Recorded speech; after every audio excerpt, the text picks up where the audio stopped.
কি খবৰ মানে আজি পবিত্ৰ ঈদৰ দিনত ঈদৰ দিনা নামাজ পঢ়াটো মোৰ কাৰণে প্ৰথমবাৰ নহয়। আচলতে মই প্ৰত্যেক বছৰে সেইটো কৰে।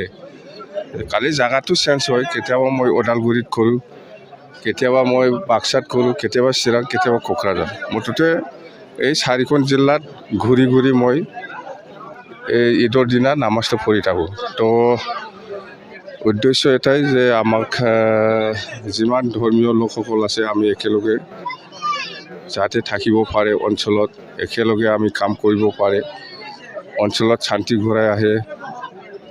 অসম তথা BTC অঞ্চলত আমি সকলোৱে একেলগে থাকি পেলাই যাতে কাম কৰিব পাৰে, সেইবিলাক উদ্দেশ্য লৈ পেলাই মই প্ৰাৰ্থনা কৰোঁ। বেলেগ একো নাই। হয়, মই কেতিয়াবা মিছনতো যাওঁ, মিছনতো প্ৰাৰ্থনা একেই। কেতিয়াবা বাথৌ ধৰ্মীয় লোকসকলৰ লগত প্ৰাৰ্থনা কৰোঁ। উদ্দেশ্য এটাই, একো নাই।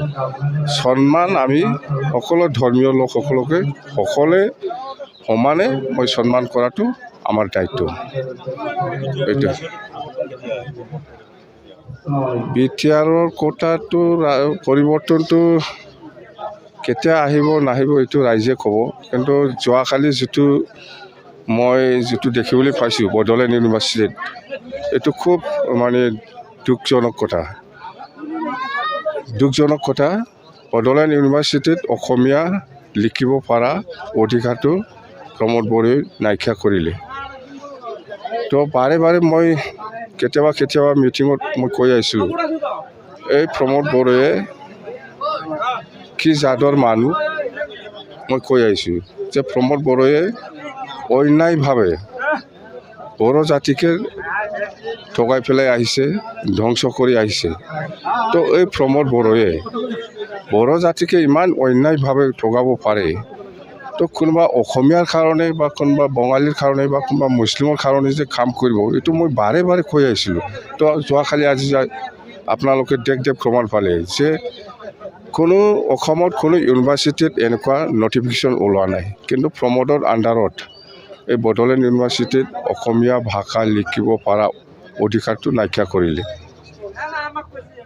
মই বাৰে বাৰে কৈ আছোঁ যে প্ৰমোদ বড়োয়ে কি জাতৰ মানুহ, সি নিজকহে চিনি পায়, বেলেগক কাকো চিনি নাপায়। বড়ো জাতিকে অন্যায়ভাৱে ঠগাই পেলাই আহিছে।